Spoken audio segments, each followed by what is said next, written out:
Hola amigas y amigos, bienvenidos a Cómics XXI. En esta ocasión vamos a hablar de uno de los grandes dibujantes de la edad de plata de los superhéroes, ni más ni menos que Gil Kane. Gil Kane, un artista que nació en Letonia y que de niño se trasladó con su familia a Estados Unidos, ha dejado una huella muy importante en la historia del cómic. Bueno, en sus portadas, casi 800, más de 700 y casi 800 que realizó para Marvel, han quedado ahí para la historia. Pero además, ha participado en arcos narrativos fantásticos, sobre todo en Spider-Man, en Conan también, pero en Spider-Man hemos de recordar el tema de los números en los que se hablaba del tema de la droga, números en los que Marvel desafió al Comics Code y que gracias a eso, realmente desapareció esa huella terrible de censura sobre la narrativa dibujada. Bien, además de eso, Gil Kane en Spider-Man también fue el dibujante que ilustró el fin de Gwen Stacy. Esos números terribles para tantos fans, donde la novia de América, casi podríamos decir, falleció en manos del duendecillo verde. Bien, Gil Kane era un dibujante rapidísimo, el más rápido de Marvel, por encima incluso de otro rápido que era John Buscema. Se comenta que, Gil Kane podía hacerte 4 páginas acabadas de lápiz y tinta al día, páginas como las que él hacía de una gran calidad, y también podía llegar a realizar hasta 4 o 5 portadas diarias. Bueno, luego veremos también la polémica que tiene Gil Kane con los entintadores, ahora que hablamos de que él intentaba hacerlo todo en algunas ocasiones. Y pues todo este acercamiento a la figura de Gil Kane lo vamos a complementar con unos extractos de una famosa entrevista que le hicieron en 1999 y que deja a las claras su mentalidad tan clara respecto al mundo de los cómics, al mundo de la edición, del dibujo, del guión. Gil Kane ha sido una presencia importantísima durante los años 60, 70 y 80, y hoy lo recordamos con toda nuestra admiración aquí en Cómics XXI. Muy bien, amigas y amigos, nos vemos en el próximo vídeo. Adiós.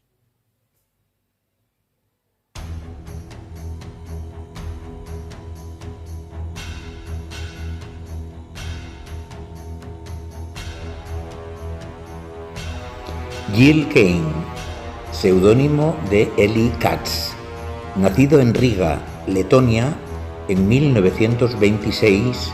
Eli llegó a Nueva York en 1929 junto a sus padres.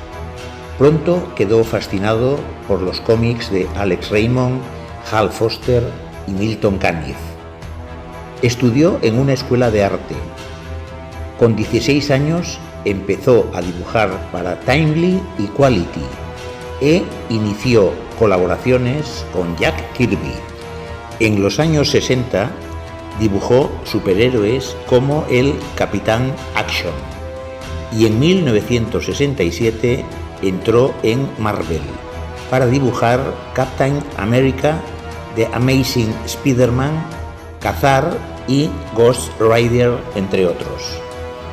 Seguramente Gil Kane fue el dibujante más rápido de Marvel. Normalmente dibujaba a lápiz 7 páginas diarias. Cuando dibujaba y entintaba a la vez, entregaba 4 páginas cada día. Pronto cogió fama como excelente portadista y era capaz de terminar 5 portadas en un día. Realizó más de 700 portadas para Marvel. Paralelamente, Gil Kane probaba otras alternativas para sus obras. Se autoeditó His Name is Savage en 1968, con una historia muy violenta. El intento fue un desastre comercial. Estuvo a punto de quedarse con los derechos del personaje de Conan, pero por poco Marvel se le adelantó. A pesar de todo, creó otro personaje en un mundo de fantasía heroica, Black Mark, pero finalmente brilló en las páginas de Conan con espléndidos trabajos. Por cierto, Howard Chaykin fue ayudante de Gil Kane en la creación de Black Mark en 1971. Esta obra la editó en España Norma Editorial.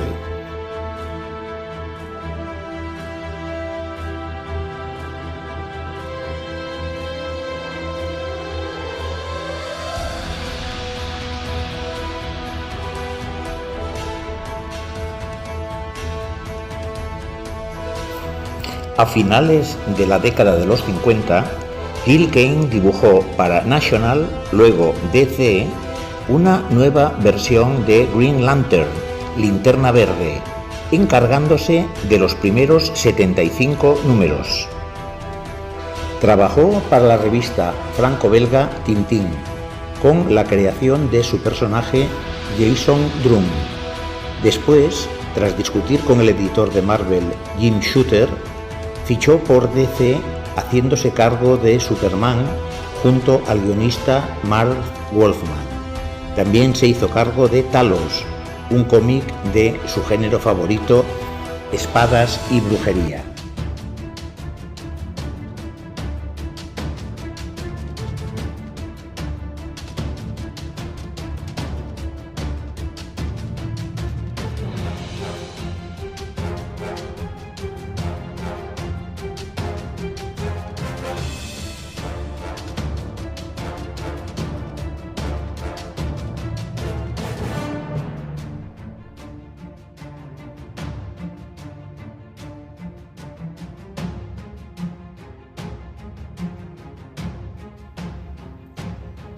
Una de sus últimas creaciones fue la adaptación al cómic de El Anillo de los Nibelungos, un proyecto al que fue dando forma a lo largo de 30 años.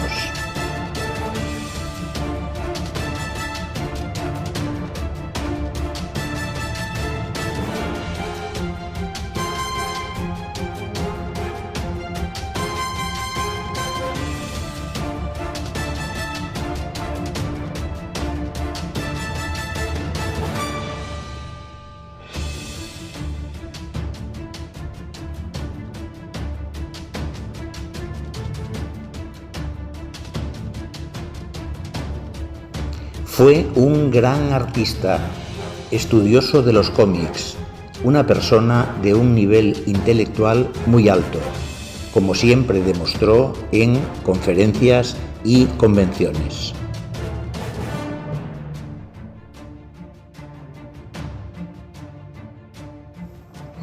Gil Kane ya era un profesional a los 16 años. Aprendió muy rápido a componer, a escoger el mejor encuadre en el que la escena fuera más espectacular. Era un maestro de los contrapicados y de acusados escorzos.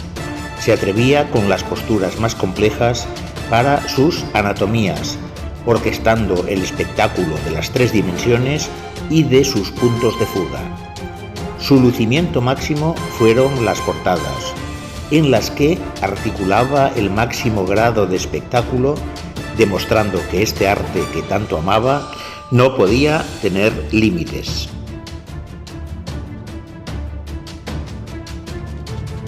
Gil Kane falleció en el año 2000 a los 73 años.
Oh yeah, so a collaborative effort. It definitely, if it would really, if you're sympathetic. But then, I know I'm a big fan of popular music, show music particularly, and the collaboration between, say, Ira Gershwin and his brother, it was perfect. I'm thinking of the collaboration, say, between the penciler and the inker. That's not a collaboration. No. That is, the penciler should be doing all the inking. The inker is simply somebody who is created by the publisher, in effect, to make sure the books go out on schedule. The inker, it's not that they don't sometimes bring something to the work, but what they bring to it is a change from what the pencils originally were. No matter how subtle, no matter how, don't you want to see the work as it was originally created and intended? And the artist should have the responsibility of inking his own work. And if he's incapable of inking, then he shouldn't be given the work. In other words, he should be responsible for a finished piece of work. And an inker is simply a made-up job. And it's not that they're without skill. In fact, a lot of inkers become pencilers. And sometimes, occasionally, some pencilers become inkers. But essentially, they are parasite jobs. So that was sort of part of the publishing. To me, the assembly line production. That's part of this action. That's the perfect word. Assembly. The assembly line thing. The collaboration is between the writer and the artist. That's the real collaboration, because what the inker does, the penciler can do. What the writer does, he may not be able to do. And and as the stuff becomes more complex, comic strips used to be 3 or 4 panels a day in the daily newspaper. It was 6 days a week, and maybe, if you're lucky, a Sunday page as well. Then it got to be a 12-page story. Then it got to be a whole book of 20, usually an average of about 23 pages. Sometimes, they would work out to longer than that. But I suspect it's going to go way beyond that. I believe they'll be open-ended, like any novel, finishing when it reaches its intended, its natural end. And so as a result, I see that it won't be possible for most people to give themselves over to a book that might take 6 months or a year, or maybe more, to do. It's too complex an undertaking. In Europe, they turn out albums, and their albums have a different mood than ours. Their mood is of mature films, even though they may reduce the comic book in quality to a thinner, more juvenile version, intentionally or unintentionally. The fact is that their inspiration comes from more mature subject matter, usually, than American comics. And the thing is that, and they have a lot of collaboration because their drawings are very, very sophisticated. In fact, as I say, it sometimes takes these guys a year to do an entire book. Their books don't come out on a monthly basis, though. They come out like a regular book, and they stay in print for as long as they sell. So that a book and a character like Tintin, which was, as I remember, amongst the most popular, it was the most popular for a while, maybe in its like 200th printing or something. Hergé, who was the creator, became a multimillionaire. I mean, as with anybody who managed to sell the number of copies that he managed to sell. I believe that's the way those books should be sold. I believe that's the way comic books should be sold. And I think that they should be sold, if possible, out of regular bookstores. Do you think that's the future? I think it's the future because if either there's no future because comic book stores are dwindling in number and converting into carrying all sorts of accessory equipment. You understand? They carry posters, they carry this, and they carry that, and they carry a number of other things that keep them going. They carry games, and I believe that it's just hard. As a matter of fact, if one publisher, DC, ever stopped publication, that would be the end of the comic book business through through the comic book stores that sell the magazines now. Because without product, they'd have to close, and DC turns out most of the product at this point. So I think that, first of all, also, comic books are not economically viable. There's just so much you can charge for a magazine, which comes out on a monthly basis, which is a pain. And books sell. Nowadays, you go in, you buy an average book, it goes anywhere from $20 to $30 for an average book. If you got any kind of a sale, you got a living. I mean, and on top of that, if the book is popular, it can stay on sale forever in 8th, 9th, 10th printings, whatever. Which seems to me is the way a piece of creative work should exist. Comic books are made to be disposed of. They can't even last past their last month. They're out of date with their last month. It seems to me everything is turned against comic books. Just the frequency of publication, so that somehow it's like with Little Orphan Annie or something. After 60 years, they have exhausted, I don't know if it's still running or not, but I would assume that they have exhausted every single possibility that that character had, And I mean, unless they're depending on a brand new audience to grow up, never having seen it, then becoming rap. But generally, most strips reflect the time in which they were created. Orphan Annie reflected the 30s, the Depression. It was brilliant and wonderful. And up until the time its original creator died, it had a certain voice, it had something to say. But it's like Death of a Salesman. Death of a Salesman came out somewhere around the end of the 40s. But it's clearly a Depression-era play.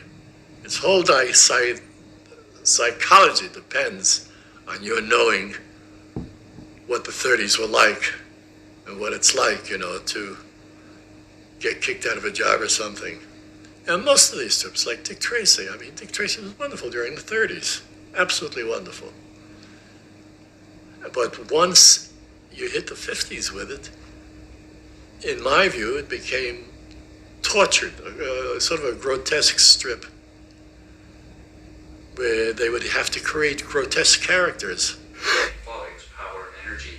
How did you approach that? Well, first of all, Conan, I was going to do Conan as a sister book to a self-published magazine called His Name is Savage, which I published and which was, as far as I know, the first complete graphic novel, that is, of original material. It had original material and it ran for 44 pages, which was the length of the magazine. It was an unmitigated failure, but I had high hopes for another magazine to replace it. That was going to be Conan, because the publisher of the Conan material lived in my neighborhood. And I'd already been negotiating with him to do it. As it turned out, I was finally in a situation where I couldn't do it. And then, of course, it became Marvel decided to do it. And so when finally I did some of the covers during Barry Smith's tenure, but after he left, issue 16 I think it was, I did several issues, and I just felt completely at home with the character the way I would have done it if I had done it right from scratch. It just so happened I once read Barry Smith in a monograph, and he said the two big influences in his life were Gustave Doré and Gil Kane. So, I really didn't have that big a problem. And anyway, but you try to bring your qualities to it. Sometimes you come to a situation which is superior to yours. I mean, you find, you're doing the work of I once did Prince Valiant when the artist who was doing it, John Cullen Murphy, he was the second artist to do it, broke his leg. So he asked me to step in for a few weeks. So I drew it, I penciled it. And I must tell you, I did it at the rate of about a page a day, which, is incredible. But the point is that I worked hard at it. I mean, I tried to do the best that I could because the work required a level of effort superior to what I usually gave. In fact, it required a level of effort superior to what I could give, So I just try to approach it the best I could, carrying forward the taste, what I felt would have been the choices of the original material. But I just tried to do a good job of counterfeiting. But Foster's work, in my estimation, represents one of the three levels, or one of the three artists in this business who represents the absolute, like Ella Fitzgerald, no second place. The other one would be Roy Crane, no second place, and Milton Caniff, who wasn't as good an artist as Noel Sickles, who was his mentor and who in effect helped develop his style. But Noel Sickles' stuff was always stillborn, and Caniff's stuff was so full of life and vitality and a fierceness that there's no contest in my mind. Caniff was the third. They all wrote and drew their own stuff, and no second places for any of those guys. One last question. Just briefly, I just wondered if you could talk for a few minutes about Jack Kirby and your relation with him. Well, Jack Kirby, when Eisner ran an agency called Eisner and Iger, where they had artists who worked for them. They went out and got the work, took a percentage, and then paid the artists who actually did it. Eisner himself, however, was one of the contributing artists. I mean, he wasn't simply a boss handing out work. He was seated alongside with them and did work of a fairly good quality, along with them. But the thing is that they were doing work based on the style, essentially, of either newspaper strips or illustrators in magazines. You could see Leyendecker, and you could see Rockwell, and you can see, Caniff and Foster, and you could see all these guys represented the material. Jack came along and did a strip called Blue Bolt. It was so galvanizing in the action. First of all, most characters are so two-dimensional that you can actually slip the drawing under the door. I mean, you don't feel that there's a 180, 200-pound man in that drawing. Jack's characters looked like they weighed 200 pounds. I mean, they were so full of muscle and sinew and raw and powerful and spontaneous that he did 8 issues or 9 issues of this Blue Bolt, and he and his partner, Joe Simon, but Jack is the artist, they went over and they created Captain America. And with Captain America, his style was so free and so powerful, and all the other characters he touched, that he wiped out all of the other guys who were doing superheroes before him. It became the style. Everybody who had a tickle style, a careful style, an academic style, they were all eliminated by the sheer force.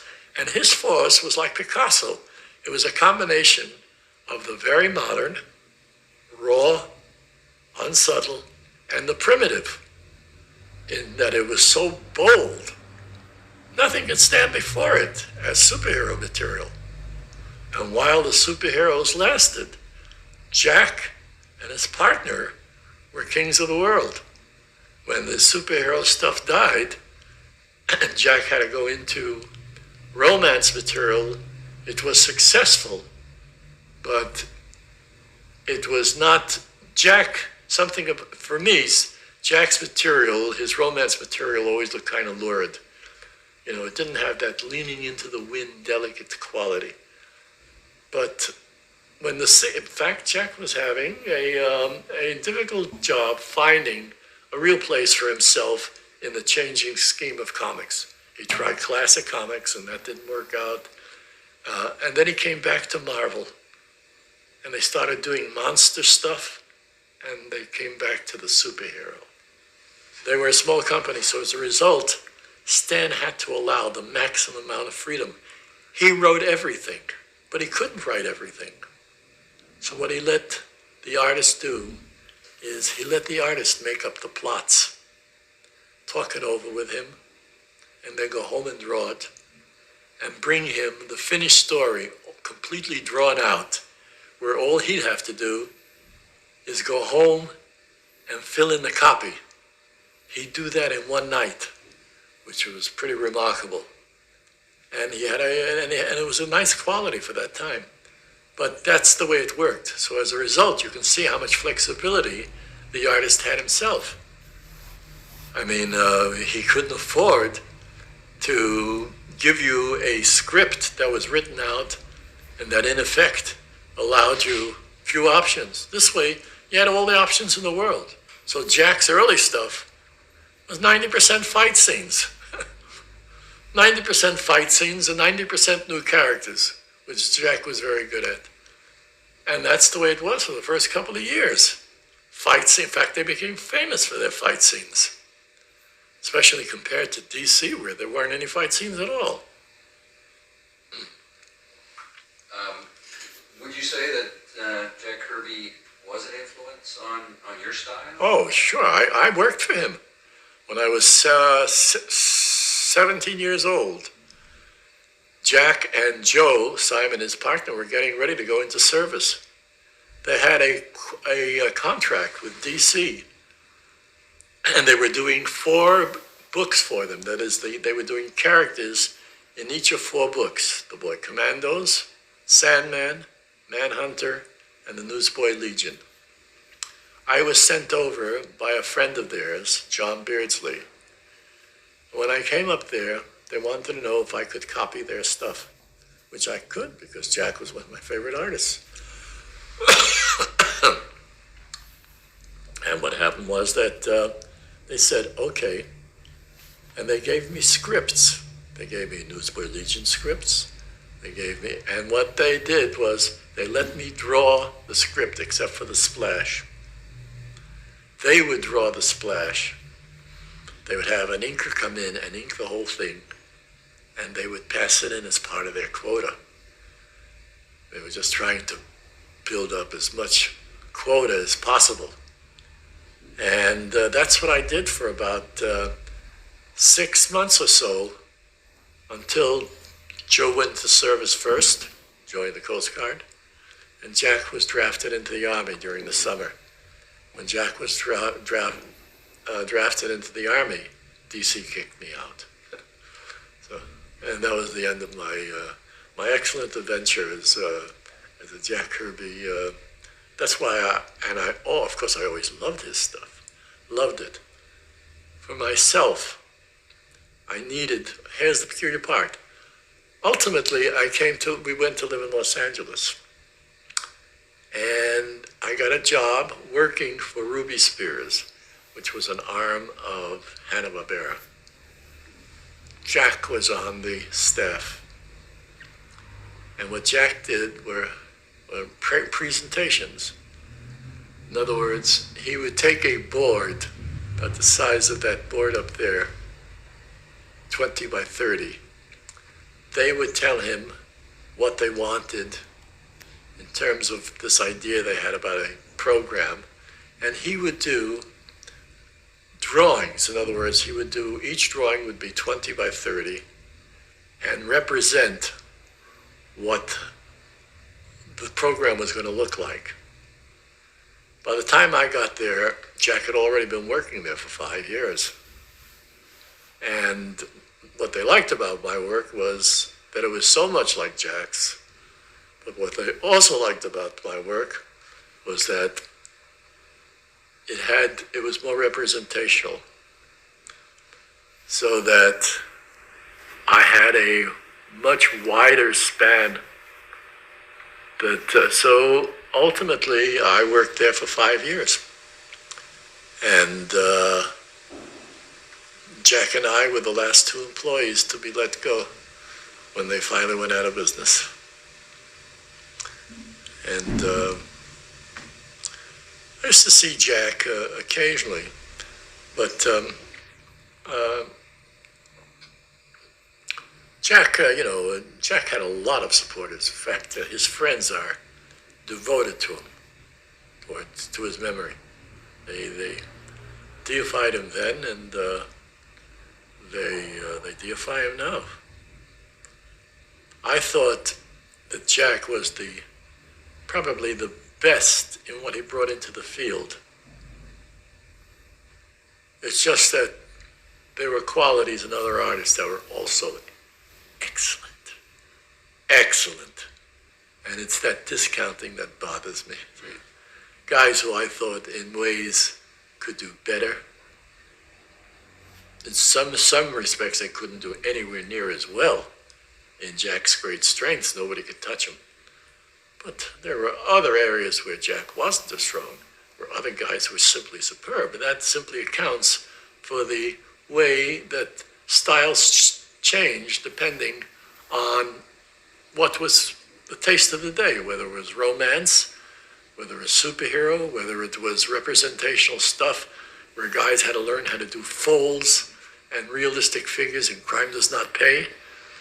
I mean, people developed a variety of styles and approaches, and the styles that were most natural to them, obviously, were the ones that were developed, further and, superbly, so that there were a lot of really first-rate guys in this field.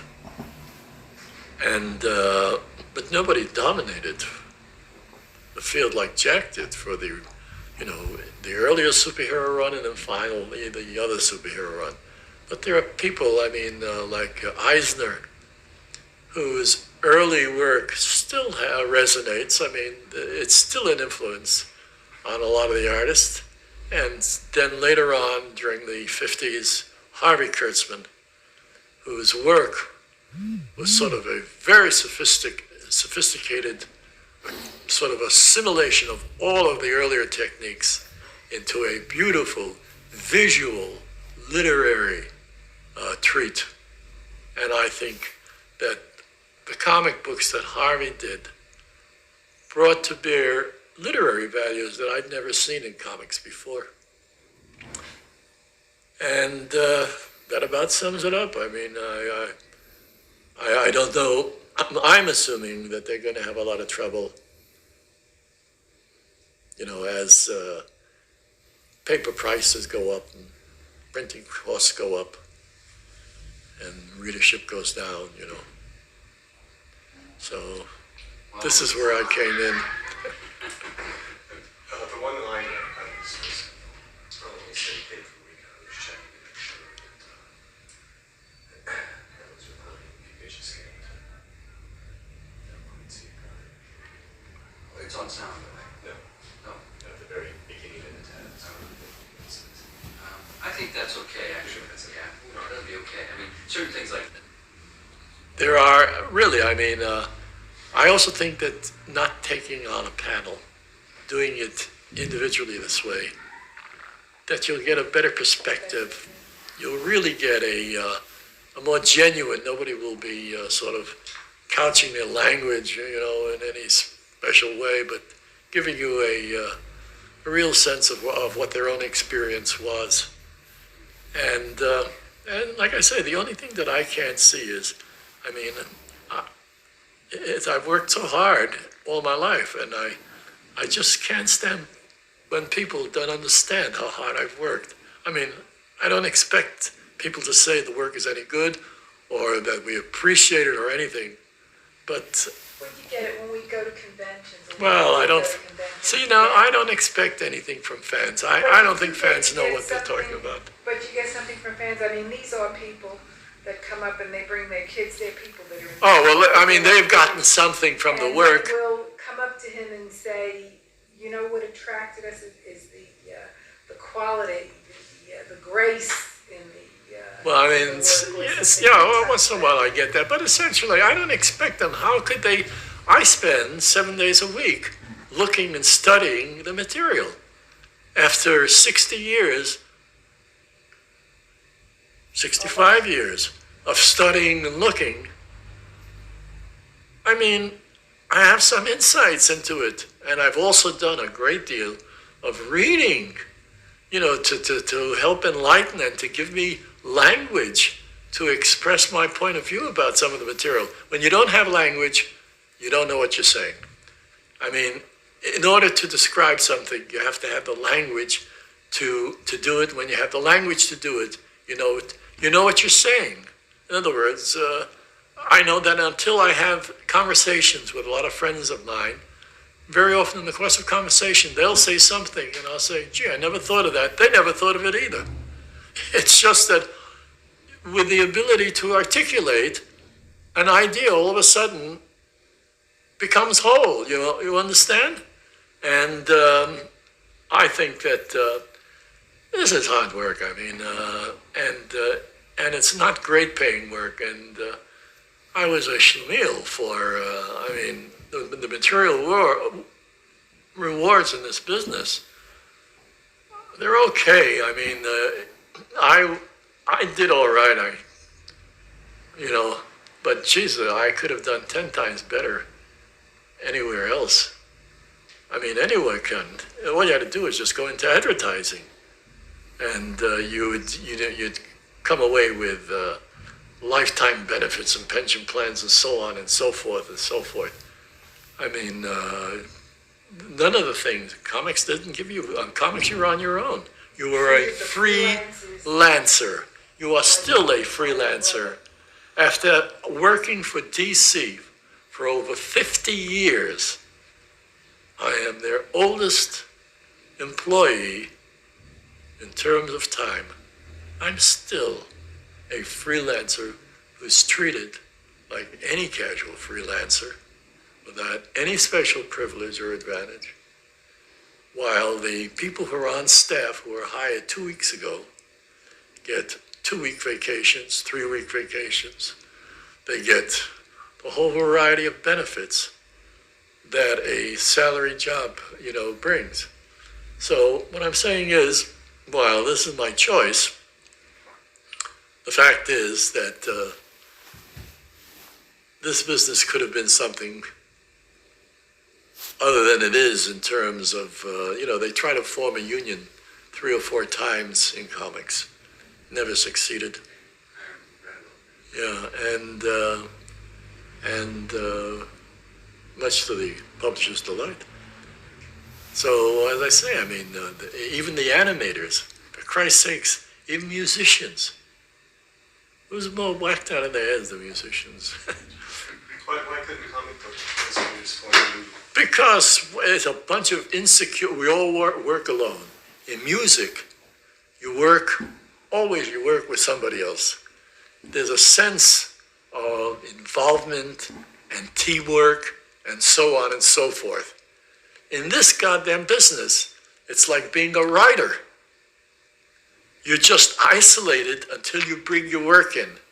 Not only that, but you're isolated from other guys who are in direct competition with you. They don't work with you. They work to compete with you.